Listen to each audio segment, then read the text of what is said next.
when you prepare your venue, it doesn't matter whether your venue is a conference room or a football stadium or anything in between. There's 3 signal flows that you need to understand. And those signal flows are the audio, the video, and the internet. So we're going to start with audio. Now, at most venues, your venues are going to provide you with all the audio equipment necessary for in-room amplification. So it's going to sound good within your venue. What that means, what they normally do, is they'll provide your speakers with a microphone. Your playback devices, your video playback, your computers, things like that, those are all going to get amplified. And every sound element is fed into a professional mixer. That mixer then feeds a balanced signal to your in-room amplification. And if you have that set up, then it's actually pretty easy to get high quality audio for your live stream. So what are some gotchas that make broadcasting audio different than just amplifying it at an event? That's a great question, Erica. I'm so glad that you asked. One of the things that we always say, our mantra is mix to -6. So what that means is every individual sound element peaks at -6 decibels on your sound mixer. That happens normally so long as we kind of talk to your audio engineer or your venue staff beforehand. But sometimes audio engineers tend to crank the in-room amplification and send a low signal. What happens there is we get that low signal on the stream, and then your audience has a tough time hearing what's going on, right? So mix to -6, if you send your audio to that level, then you're going to be good. Okay, and what if the venue isn't capable of providing audio, or maybe your room is too small to use a full speaker system, or maybe the house can't run you an audio line? You should probably just go to another venue. Okay. Or no, you shouldn't actually do that. In that case, just talk to your stream team. Your producer normally has a bag of tricks that they can use to get good audio. The solution is never to just deal with bad audio, though. An audience will deal with lower resolution video feeds, but as soon as your audio gets distorted or doesn't sound right, then they just leave in droves. So always get good audio. That's important. Next thing to think about is your presentation feed or your video feed, your visual feeds at your event. This is especially important for lectures or PowerPoint presentations or product demos. And the way it normally works is your venue provides you with a lectern or a podium, and that has a couple of cables inside it, either an HDMI or a VGA. Those cables get plugged into a computer, and then the signal gets routed either straight to a projector or preferably back to a tech booth where your event TD can send that signal to kind of wherever they need it to go. Your stream team, your stream producer can intercept that signal kind of anywhere along the signal flow path. And that's the best way to do it, is to just grab that signal that's being projected.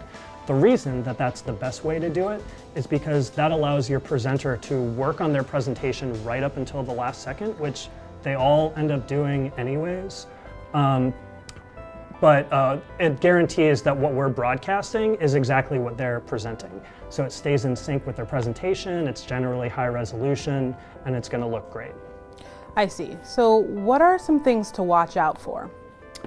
One thing that's kind of weird to watch out for that you should pay attention to is known as EDID compliance. EDID is EDID.